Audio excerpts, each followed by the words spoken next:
星球大战本来是一部电影，1977年，乔治·卢卡斯把星球大战搬上银幕，激光剑、太空战舰、死星大战，一群人在银河系里打得热火朝天。而6年以后，美国的里根总统在1983年宣布启动一项庞大的战略防御研究，表示卫星上天、电脑计算、激光拦截器统统安排，目标只有一个，苏联的导弹飞过来全部给他拦住。而美国媒体干脆送了他一个名字：星球大战计划。美国这时候的太空盾牌其实也还没造出来，但苏联已经开始慌，跟可能烧掉大笔资源，不跟，万一美国真搞出来怎么办？当时美苏之间维持平衡的办法，实际逻辑特别朴素，你别动我，我也别动你。这种逻辑后来称为相互确保摧毁。冷战很多年的核平衡就是靠这个疯狂逻辑撑着。所以1972年，美苏甚至签了反弹道导弹条约，限制双方大规模部署反导系统，就是大家都不要大规模防御，这样确保大家都安全。到了1983年，你美国突然说要搞个太空盾牌出来，不就是要打破平衡？1983年3月底，安德罗波夫公开批评美国的计划。这时候苏联没办法简单说一句美国人在吹牛，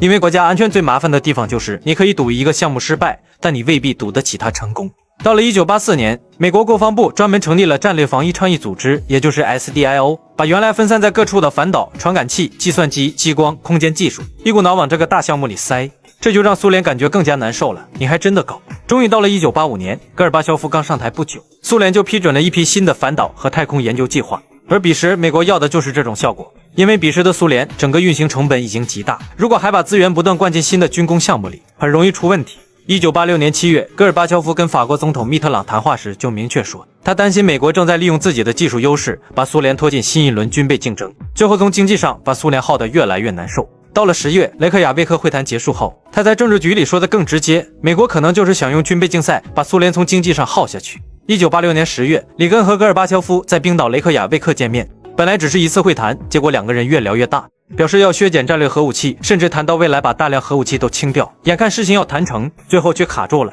而卡住的地方就是星球大战计划。戈尔巴乔夫的意思很明确，美国可以继续研究，但必须严格限制，别把这套东西真正搬到太空部署。里根表示不同意，但说了，如果未来防御技术成熟，美国可以分享给苏联。雷克雅未克结束2天后，1986年10月14日，戈尔巴乔夫提出，美国现在就是想用这个计划把苏联拖入军备竞赛，我们需要换一种玩法。很快，苏联开始系统研究更便宜的反制方案。美国研究怎么把导弹拦下来，苏联就研究怎么让你更难拦，提高机动能力，干扰传感器，缩短容易被发现和拦截的阶段，甚至研究怎么对付美国部署在太空里的关键设备。苏联之所以被这么个口号搞得坐立不安，是因为多年以来苏联在军事投入已经太多，民生经济受到严重挤压。